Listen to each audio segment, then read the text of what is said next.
So Tina joins me now to talk about what you do at Christmas if you're single.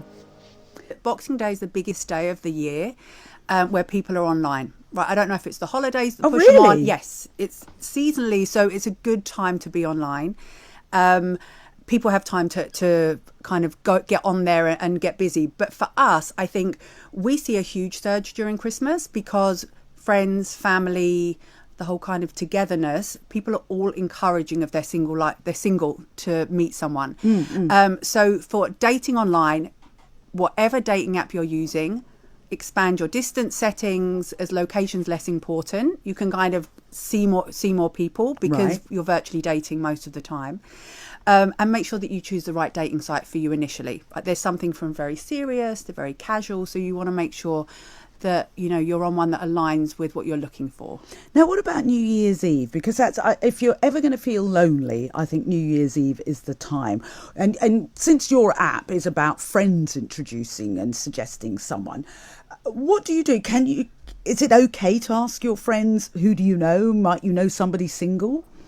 I mean, I think generally your friendship groups will do that anyway. Right? If they know you, they want to help you, they think you date down, they want to push someone else better in your atmosphere, then I think they're going to do it anyway. Right. I would say lots of people run out of single friends. They might not necessarily know someone for you who's perfect for you. One of the reasons that I created Wingman was because I could spot what would be good for my friend, even if they couldn't spot it for themselves. And so one of those things was saying, this is my friend, this is why you should meet her, and push it forward. And so I think for us in Wingman, we're busier this time of the year because people really want to help and kind of give back a bit and encourage people to kind of be united. And so for us, New Year's Eve, I mean, online dating as a whole, I think there's much less pressure on New Year's Eve now, especially with the pandemic. Oh, yeah. Right? Yeah, people are not insistent on going out and having the biggest amount of fun because who knows what's going to happen within 2 weeks. Exactly. So there's a much more lower key approach to it, which I think is good for everyone in general. Kitchen discos, people have been locked up. So, kitchen discos, I love that. Yeah, I know that was a thing through lockdown and people are still doing them. Yeah. So the virtual kitchen disco, but also people are just grateful to be able to hang out with others now. So whether you're hanging with your friends or a date, I would say if you're early dating, you just need to make sure that you're on the same page because you don't want to turn up and someone's masked up and you think it's fine not to wear a mask. That's a big divider. And also, you can't see what people look like behind masks. I mean, good for some people, not so good for others, I guess. Well, I guess the thing is about online dating, you don't have to wear a mask. So you think, pick the right website for you because not all dating websites are created the same. They don't have the same demographic.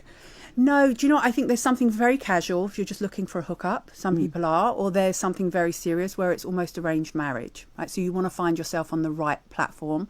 For me, Wingman is kind of a mixture of them all, but it's your friend is pushing you forward. Your friend is writing your profile, telling the world about you, and sending you out saying, this is my friend Trisha, this is why you should meet her, right? So it's less about the actual environment and more about friendship before love. I think a lot of people would feel more comfortable with somebody else describing them because it's a very British trait, is it not to blow your own trumpet? Oh my God. The Americans toot their own horn. Oh, don't they? And the self-promotional bios, which are actually incorrect most of the time, right? They're not even true.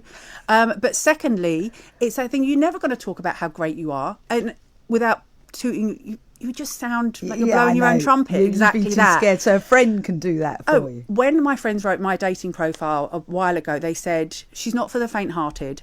Don't approach if you can't take a bit of sarcasm and banter. And even though it was a little harsh to read, actually the people that would have been put off by me would just not approach me. And so you kind of filter out by your humour and banter in your friendship group, you kind of filter out people that wouldn't be a good match for you anyway. Brilliant. Thank you for that.